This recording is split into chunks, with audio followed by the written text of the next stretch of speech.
أعوذ بالله من الشيطان الرجيم بسم الله الرحمن الرحيم السلام عليكم ورحمة الله وبركاته للنبي المصطفى رسول الله صلى الله عليه وسلم وإلى أرواح والدينا ومعلمينا وذوي الحقوق علينا أجمعين الفاتحة أعوذ بالله من الشيطان الرجيم بسم الله الرحمن الرحيم الحمد لله رب العالمين الرحمن الرحيم مالك يوم الدين إياك نعبد وإياك نستعين اهدنا الصراط المستقيم صراط الذين أنعمت عليهم غير المغضوب عليهم ولا الضالين آمين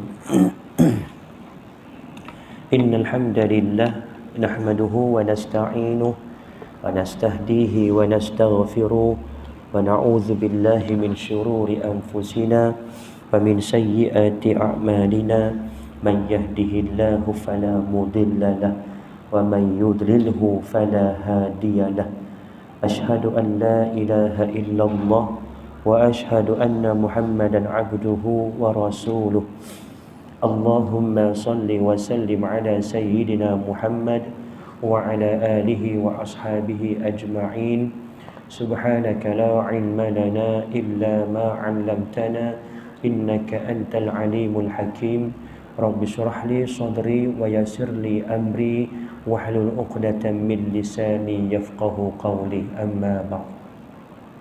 Yang dihormati Tuan Nazir, Tuan Imam, Tuan Bilal, pegawai serta ahli jawatan kuasa Masjid Inayatur Rahman Kampung Batu Laut, yang dimulakan para alim ulama asatizah di kalangan tuan-tuan dan juga puan-puan, seterusnya muslimin muslimat hadirin hadirat.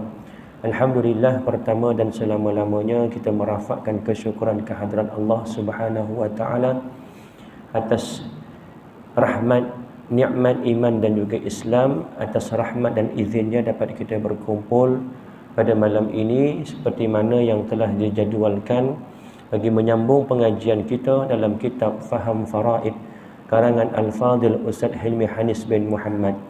Tuan-tuan puan-puan yang ada kitab boleh rujuk pada kitab masing-masing. Yang tiada dan berhajat nak membeli, ada sikit lagi dalam kereta saya, dalam 3 ke 4 buah lagi. Kalau nak balik nanti selesai kuliah boleh datang jumpa, ambil dulu pun tak apa, bayar nanti pun tak apa, atau nak transfer pun tak ada masalah. Muslimin muslimat yang dirahmati Allah, Nabi SAW bersabda, ta'allamul fara'idha ta'allamul Qur'an wa'allimuhan nas wa ta'allamul fara'idha wa'allimuha fa inni maqbudun wal ilmu marfu'un wa yushaqu ay yakhtalifa ithnani fil faridati wal mis'alati fala yajidani ahadan yukhbiruhuma. Yang bermaksud Nabi SAW bersabda, pelajarilah Al-Quran dan ajarkanlah ia kepada manusia, dan pelajarilah ilmu faraid dan ajarkanlah ia kepada manusia. Tuan-tuan puan-puan datang malam ini bukan hanya menurut perintah Nabi SAW untuk belajar, bahkan saya juga menurut perintah Nabi SAW iaitu mengajar. Dalam bab faraid ini tuntutan belajar dan mengajarkan seiring. Sebab kalau kita tinggal pasti akan lupa. Dalam hadis lain wa huwa yunsa wa huwa awwalu syai'in yunza'u min ummati, kata Nabi SAW, bahawasanya ilmu faraid ini antara ilmu yang akan dilupakan. Yang mana ilmu ini antara ilmu yang terawal dicabut di kalangan umatku. Berbalik kepada hadis Nabi SAW tadi, wal ilmu wa ta'allamul fara'idha wa'allimuha, dan pelajarilah ilmu faraid dan ajarkanlah ia kepada manusia. Fa inni maqbudun, kata Nabi SAW, sesungguhnya aku ni manusia yang mana aku ni akan wafat satu ketika masa nanti. Wal ilmu marfu'un, dan ilmu ini juga akan dicabut, iaitu dengan cara apa? Dimatikan para alim ulama, dimatikan orang-orang yang berilmu. berkait tentang ilmu-ilmu tersebut. Wa yushaqu ay yakhtalifathnani, dan sesungguhnya aku sangat resah dan takut ketika mana dua orang bersaudara. Dua orang bersaudara, bila kata saudara ni keluarga lah, adik-beradik ke, pakcik anak buah ke, ayah dengan anak ke, bergaduh ataupun bertengkar dalam permasalahan faraid, fala yajidani ahadan yukhbiruhuma, maka tiada seseorang pun yang boleh untuk didapati oleh mereka ini yang bergaduh ini untuk menyelesaikan masalah mereka.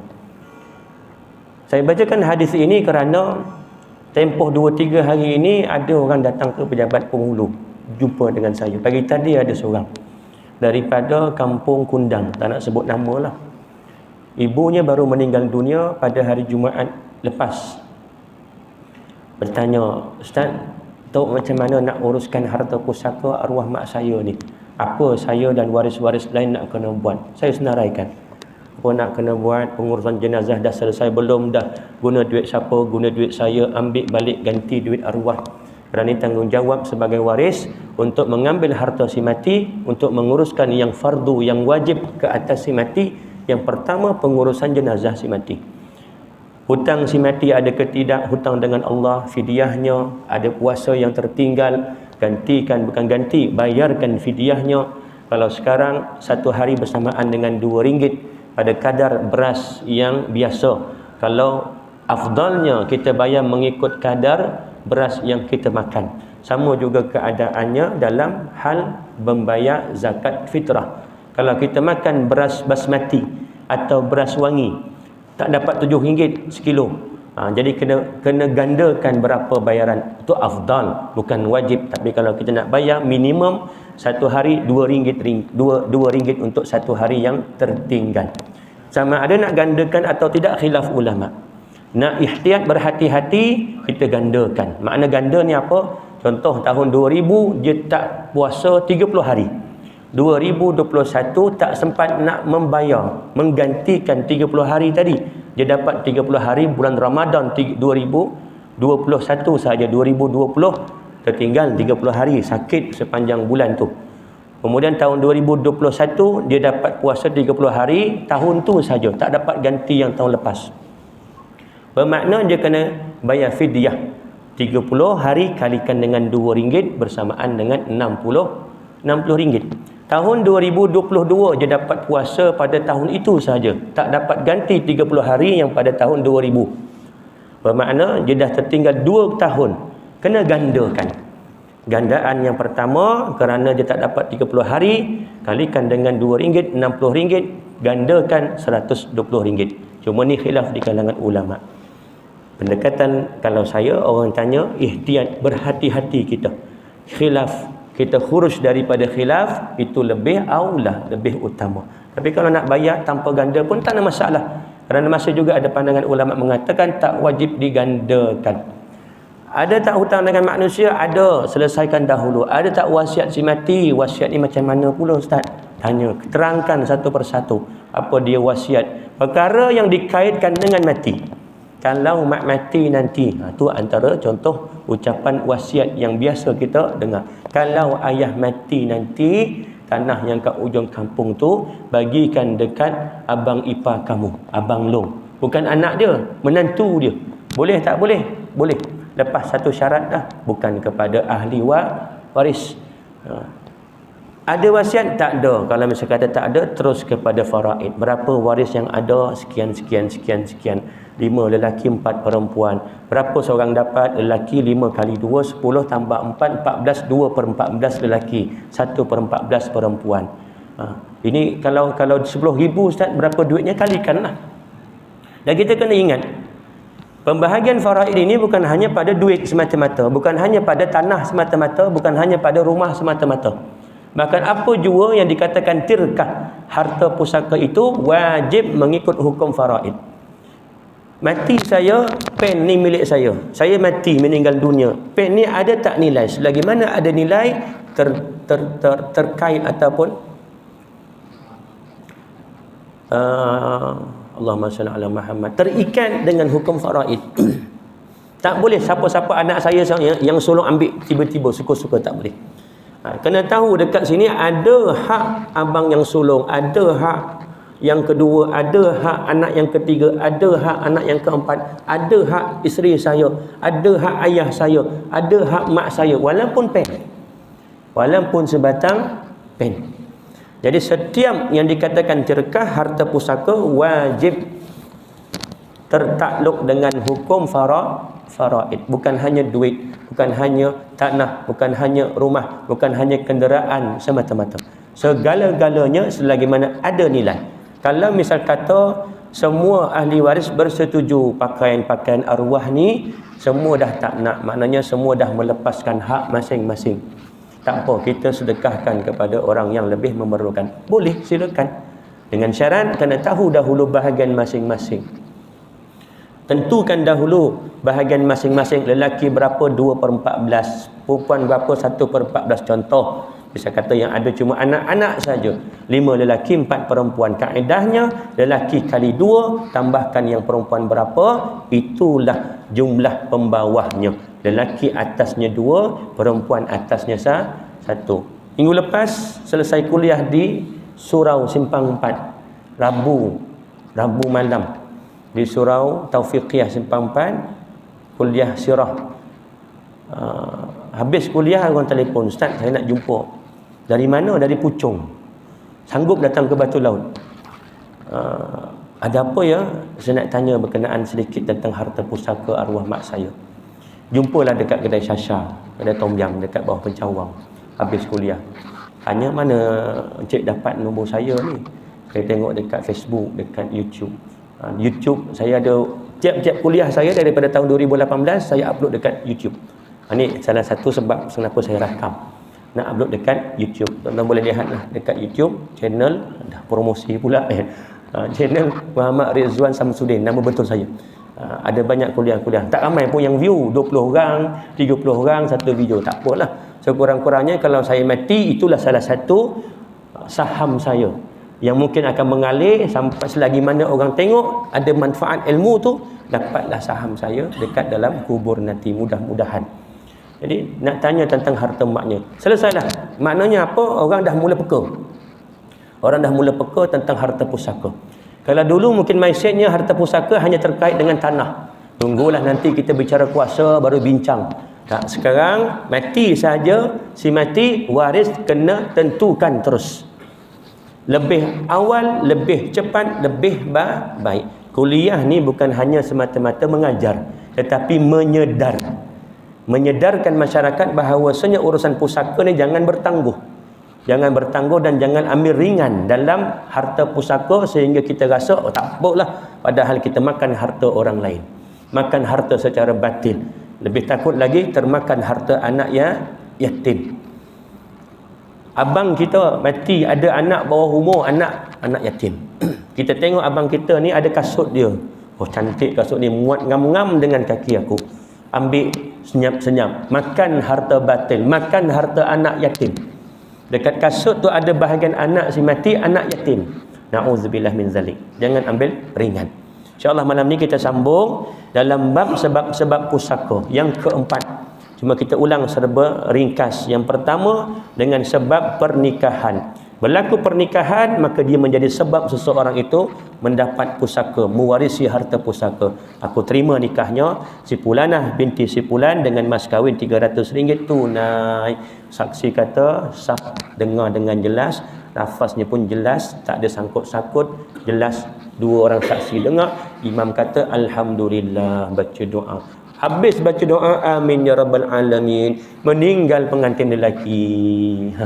Terkejut dia, aku dah jadi suami, sakit jantung, mati. Isteri kat belakang seronok dah, walaupun nangis kan, sebab dapat harta pusaka. Sebab dapat harta pusaka.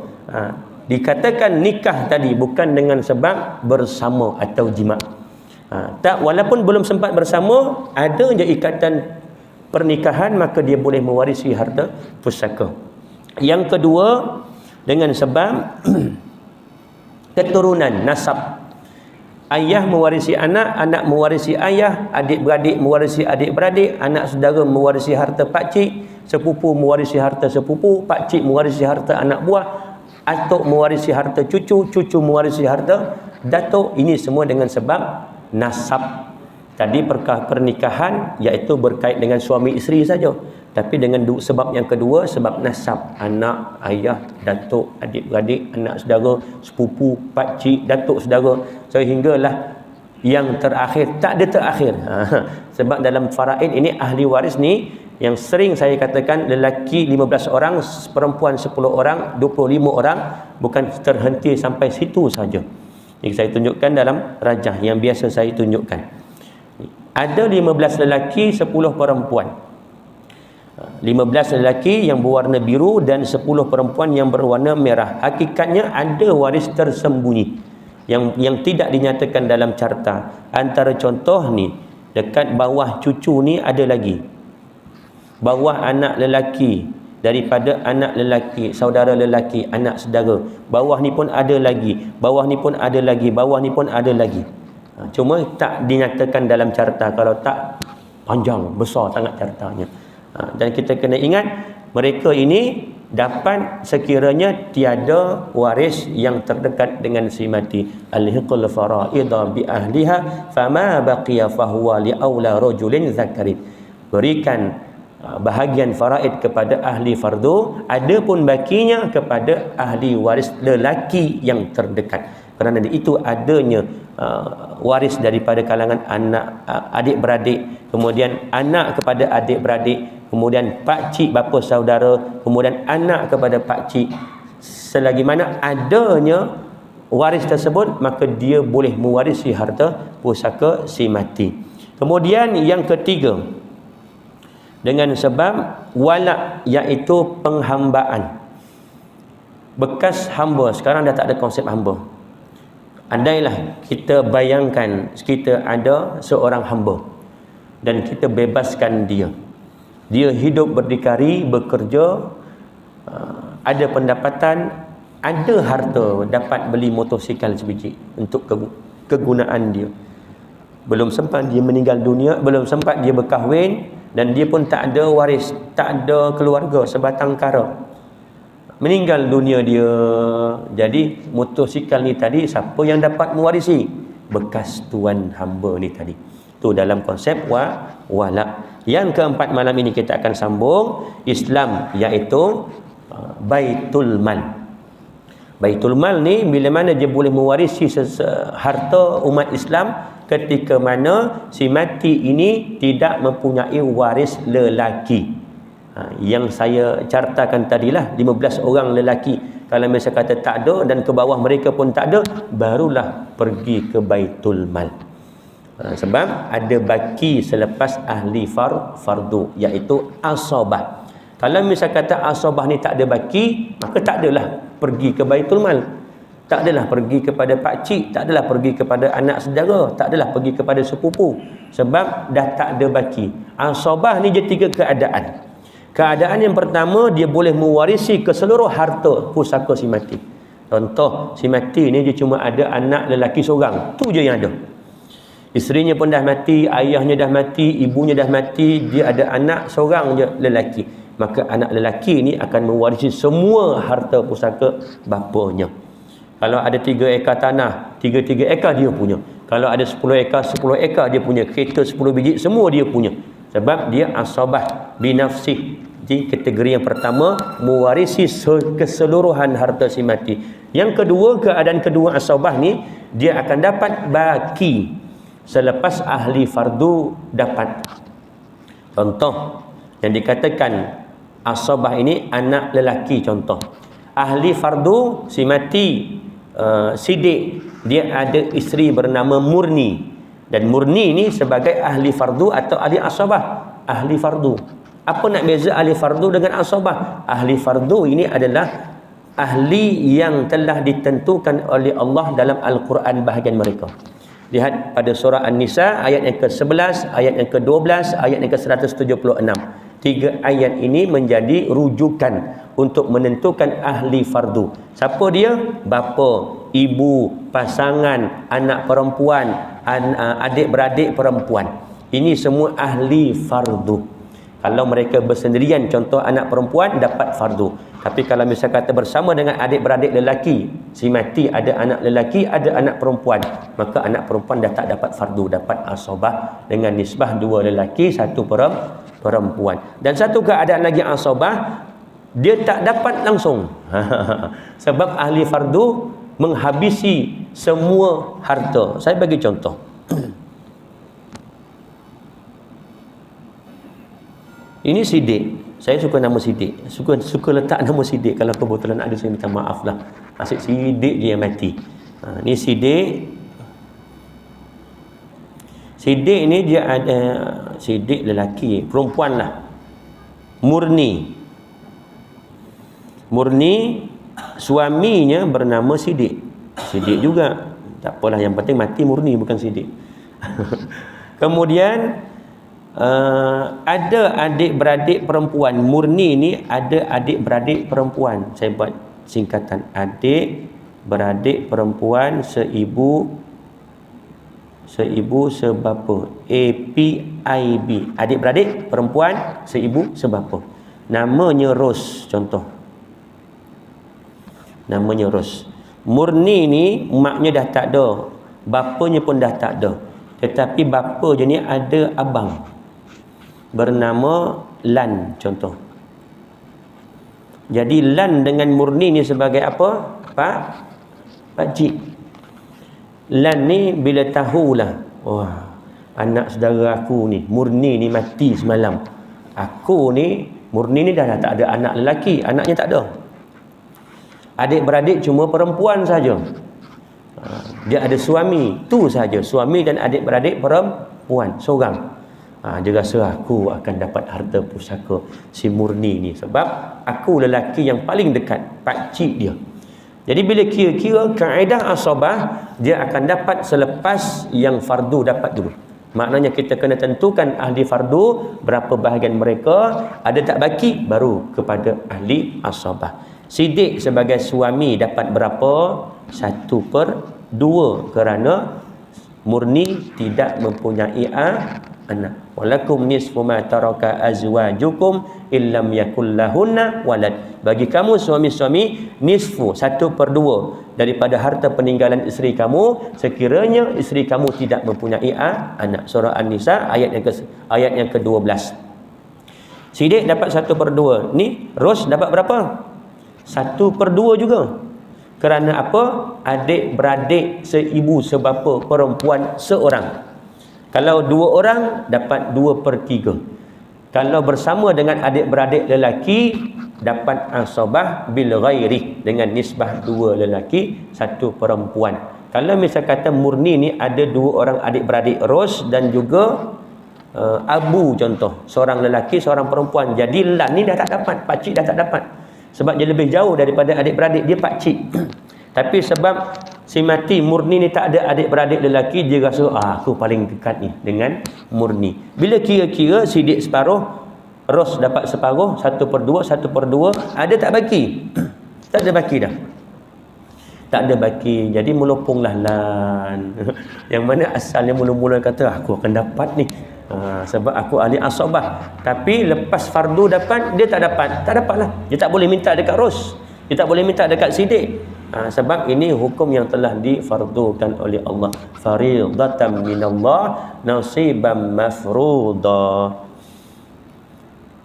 Islam yang dimaksudkan ialah baitul mal. Iaitu dibelanjakan harta pusaka untuk kepentingan umat Islam. Di antara dalilnya sabda Nabi sallallahu alaihi wasallam, "Man taraka kallan fa ilayya wa man taraka malan faliwarasatihi wa ana warithun man la warisa lahu aqilu lahu wa arithu." Sesiapa yang mati meninggalkan keluarga, akulah yang akan mewakilinya. Sesiapa yang mati meninggalkan harta, ia adalah hak pewarisnya. Aku adalah pewaris bagi sesiapa yang tiada pewaris. Aku yang akan membayar diatnya dan aku yang mewarisi hartanya. Baginda SAW tidak pernah mewarisi harta pusaka umat Islam. Namun baginda membelanjakan harta tersebut untuk kepentingan agama dan umat Islam itu sendiri. Zaman Nabi SAW ada kematian tiada waris, maka Nabi akan ambil harta itu untuk digunakan maslahah umat Islam, bukan untuk kegunaan Nabi SAW. Sama konsep macam Baitul Mal sekarang, bukan untuk bayar gaji staf Baitul Mal, tidak. Duit Baitul Mal bukan untuk bayar gaji staf Baitul Mal. Gaji itu ada daripada dana yang lain. Dia berbeza dengan asnaf. Zakat amil yang mengutip dan mengagihkan mereka, ada bahagian mereka termasuk sebagai asnaf, tetapi Baitul Mal tak ada, kerana dia bukan zakat. Dia bukan zakat. Jadi tak boleh ambil duit tu, harta tu untuk kegunaan dia, perbelanjaan dia, upah dia dan sebagainya, untuk maslahah umat Islam secara umum. Para ulama telah menamakan pusat pengumpulan dan pengurusan harta umat Islam sebagai Baitul Mal. Baitul Mal akan mewarisi harta secara asabah apabila tiada waris daripada 3 sebab sebelum ini, atau terdapat lebihan daripada harta pusaka setelah ahli waris fardu mengambil bahagian masing-masing. Bila Baitul Mal akan dapat? Bila tidak ada waris dengan 3 sebab yang sebelum ini. Sebab pernikahan, sebab nasab, sebab walak. Tak ada waris dah, senang kata, pergi ke Baitul Mal. Dan kita kena ingat, harta sekalipun ada waris, si mati ni ada waris, tetapi harta yang ada ni sebahagiannya harta yang halal, sebahagiannya harta yang haram, dan memang waris-waris tahu ini daripada sumber yang haram. Ayah semalam baru menang judi nombor ekor, dapat RM10,000. Ini duitnya ayah bawa balik pagi tadi, mati ayah tengah hari tadi. Maknanya semua maklum RM10,000 tadi duit haram, juga masuk ke Baitul Mal. Dan untuk kegunaan maslahah umum, sama ada nak buat longkang ke, buat jalan raya ke, buat pagar ke, buat pagar kubur ke dan sebagainya, itu atas pengurusan pihak Baitul Mal. Mereka tahu untuk menguruskannya. Pemberian kepada Baitul Mal didahulukan daripada pemberian secara rad, iaitu pengembalian baki kepada ahli waris fardu, dan pemberian kepada zawil arham, yakni ahli waris yang tidak berhak. Yang ni saya nak bahaskan panjang sangat lebar. Cuma pengamalan kita di Malaysia. Negara-negara lain ada yang mengamalkan ada baki pergi ke zawil arham, akan pergi ke rad, iaitu ahli waris yang dah dapat fardu, ada baki dapat juga dia. Dapat juga mereka daripada baki tadi, walaupun dia bukan ahli asabah. Tetapi pengamalan kita di Malaysia, ada sahaja baki, tiada ahli asabah, maka akan pergi ke Baitul Mal. Para ulama mutaakhirin, yakni terkemudian, telah menetapkan syarat bahawa Baitul Mal yang diurus tadbir dengan baik sahaja layak untuk mewarisi harta pusaka. Jika tidak, baki harta pusaka akan dikembalikan kepada ahli waris, iaitu secara fardu, yakni rad. Nanti kita akan masuk dalam bab aul, dalam bab rad. Ada lebihan, pergi kepada ahli waris. Sekiranya tiada ahli waris fardu, ia akan diserahkan kepada zawil arham. Zawil arham ni siapa? Dia waris, dia bukan waris, dia keluarga juga, bahkan keluarga yang terdekat juga, tetapi bukan waris. Seperti contoh cucu dari anak perempuan. Kalau kita lihat pada rajah yang lepas-lepas sering saya katakan, cucu ni mesti daripada cucu anak lelaki. Dia mesti daripada jalur anak lelaki dan ke bawah, begitulah juga seterusnya. Anak perempuan ni kenapa tak ada pecah sini? Kerana dia bukan ahli waris. Kita panggil cucu juga. Kita ada anak lelaki, ada anak perempuan, dah besar panjang kahwin, ada lagi anaknya, kita panggil semua cucu. Cucu daripada anak lelaki, cucu daripada anak perempuan, kita panggil semua cucu. Tetapi nama, sebutan, istilah bahasa Arab bagi waris-waris ni dia ada tertentu.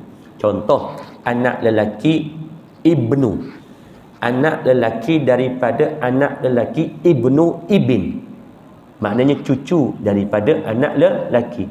Anak perempuan daripada anak lelaki, bintu ibin, bermakna cucu perempuan daripada anak lelaki. Ibnu bint, anak lelaki daripada anak perempuan, cucu juga, Yang kat sini tempatnya. Anak lelaki daripada anak perempuan, cucu. Tapi mereka ni bukan ahli waris dalam faraid. Mereka termasuk dalam golongan zawil arham. Nanti kita akan masuk dalam bab zawil arham.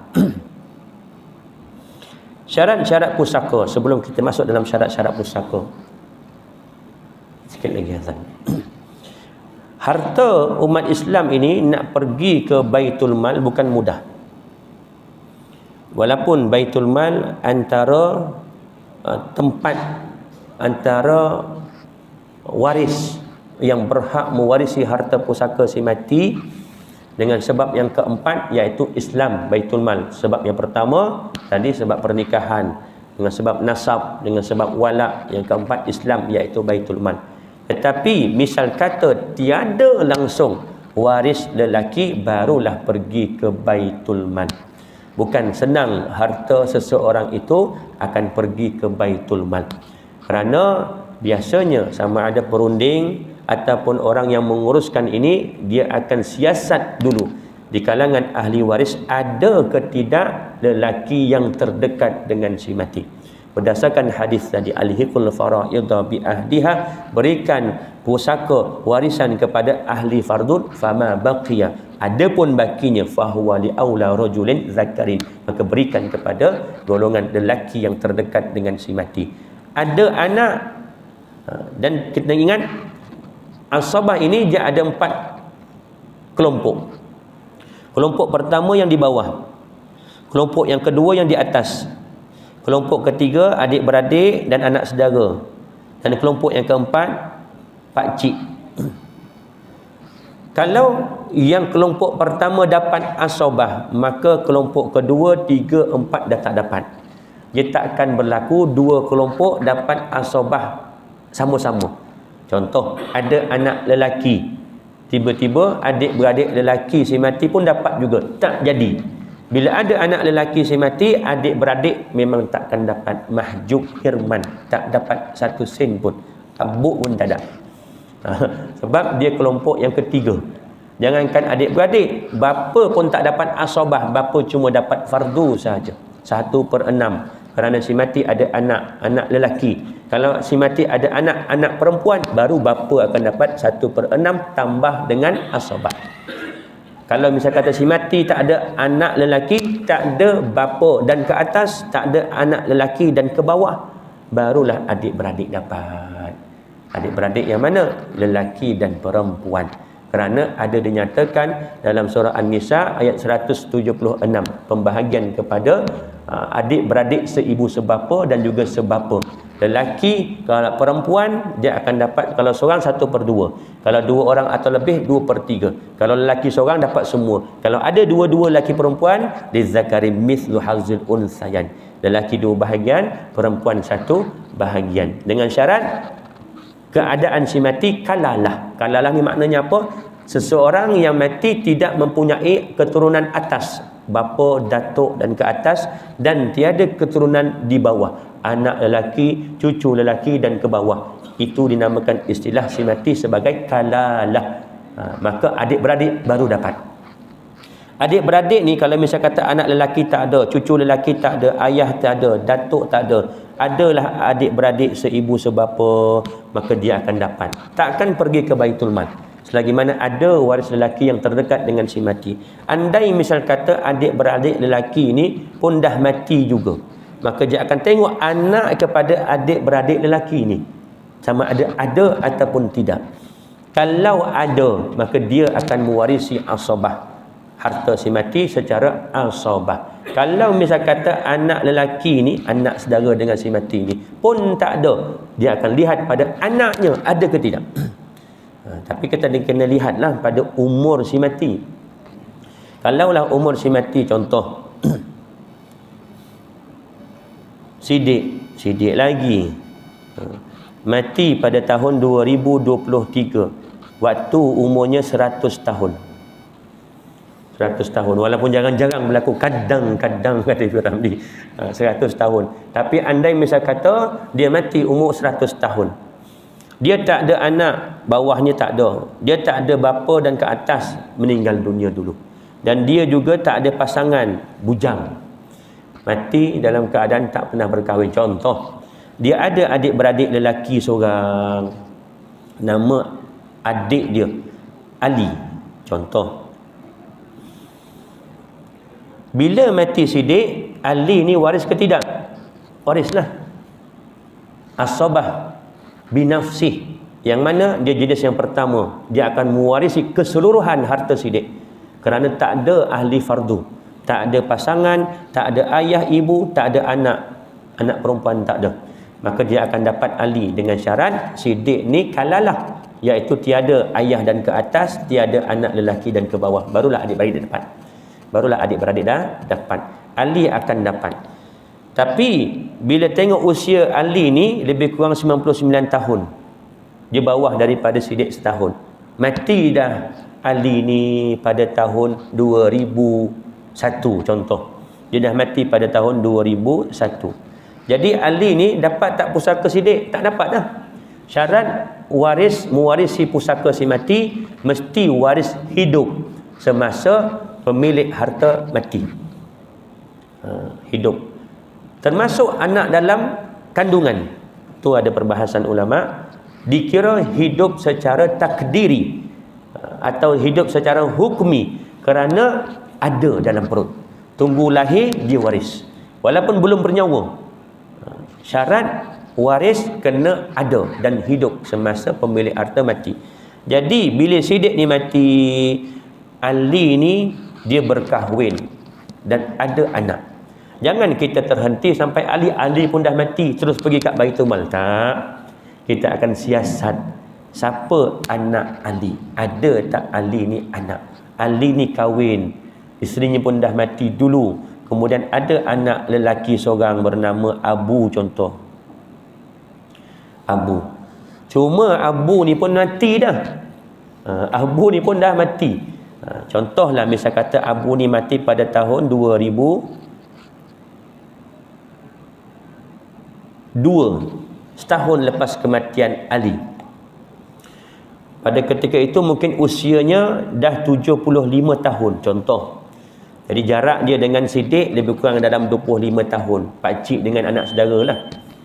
Azan ke teruskan? Teruskan ya?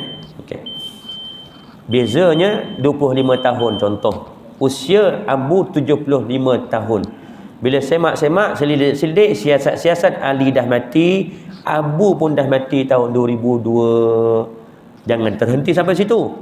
Sebab boleh jadi Abu usianya 75 tahun, ada anak berkahwin dan ada anak. Siasat Abu ni berkahwin ke tidak berkahwin? Ada tak anak? Ada. Anak lelaki ke anak perempuan? Anak lelaki. Itu waris. Siapa anak daripada Abu? Contoh namanya Wan. Pun mati dulu. Mati dulu tahun 2003. Selang setahun mati. Tapi masa dia mati ni umur dia 50 tahun. Bermakna cucu saudara dengan Siddiq. Jangan terhenti sampai situ. Sebab usia Wan ni 50 tahun, boleh jadi dah berkahwin dan ada anak. Siasat tanya lagi, Wan ni kahwin ke tidak kahwin? Ada tak anak lelaki? Ada. Siapa namanya? Contohlah namanya Lim. Pun mati juga. Mati tahun 2004 kerana aksiden masa umur 30 tahun. Ketika dia usia 30 tahun meninggal dunia sebab kemalangan. Agak-agak Lim ni ada anak ke tidak pada usia 30 tahun? Boleh jadi ada. Logik akal kita ada. Kena tanya, Lim ni pernah berkahwin ke tidak? Ada tak anak lelaki? Ada. Anak lelaki. Masa dia mati, isteri dia ni namanya, siapa namanya? Lisa. Tengah mengandung. Masa 2004, Lisa ni tengah mengandung dan ada kandungan dalam perut Lisa. Lahir anak ini pada tahun 2005. Lelaki. Bernama, siapa lagi nama nak letak ni? Aziz. Contoh. Maka Aziz ni waris kepada Siddiq. Itu baru kelompok yang ketiga tu. Dia tak pergi kelompok yang keempat lagi ni, pakcik. Sebab selagi ada sampai ke bawah, maka kita wajib cari dan siasat. Tapi kalau yang mati sidik ni usianya 30 tahun. Cukup sekadar kita tanya anaknya ada ke tidak.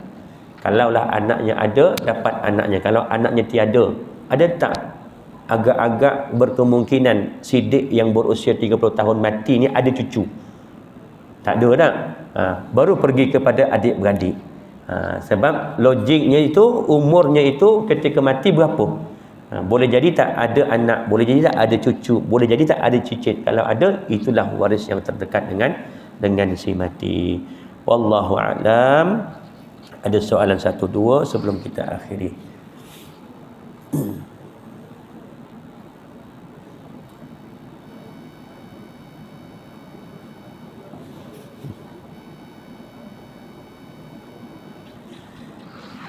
Kalau tak ada, saya rasa cukup sekadar itu. Yang baik itu datang daripada Allah, dan kurang lemah itu datang daripada kelemahan diri saya. Saya mohon maaf, mohon ampun. Andai terkasar bahasa, tergurus hati tuan-tuan dan juga puan-puan, kita tangguh dengan tasbih kafarah dan suratul Asr. Subhanakallahumma bihamdika asyhadu an la ilaha illa anta astaghfiruka wa atubu ilaik. Bismillahirrahmanirrahim. Wal 'asri innal insana lafi khusr illa alladzina amanu wa 'amilus shalihat wa tawassaw bil haqqi wa tawassaw bis sabr. A'udzu billahi minasyaitonir rajim. Bismillahirrahmanirrahim. Alhamdulillahi Rabbil Alamin. Wassalatu wassalamu ala ashrafil anbiya wal mursalin wa ala alihi wa sahbihi ajma'in. Allahumma faqihna fid din wa 'allimna at-ta'wil wahdina siratal mustaqim siratal ladzina an'amta 'alaihim minan nabiyyin wa siddiqin wa syuhada'i was salihin. Allahumma arinal haqqa haqqan warzuqna ittiba'ah wa arinal batila batila warzuqna ijtinabah. Allahumma inna na'udzubika min 'ilmin la yanfa' wa min qalbin la yakhsha wa min nafsin la yashba' wa min da'watin la yustajabu laha. Rabbana atina fid dunya hasanah wa fil akhirati hasanah wa qina azaban nar. Wa sallallahu ala sayyidina Muhammad wa ala alihi wa sahbihi wa baraka wa sallam. Alhamdulillahi rabbil alamin. Tak ada ke yang nak sponsor projektor kat masjid ni? Kalau dapat 2 besar sini kan, hari Jumaat pun boleh guna masuk waktu khutbah. Jadi jemaah yang datang tu tak tidur, tak ngantuk. Masa khutbah boleh tengok kan. Pokoklah ada kan hartawan-hartawan di Batu Laut ni nak sponsor. Okay, Assalamualaikum warahmatullahi wabarakatuh.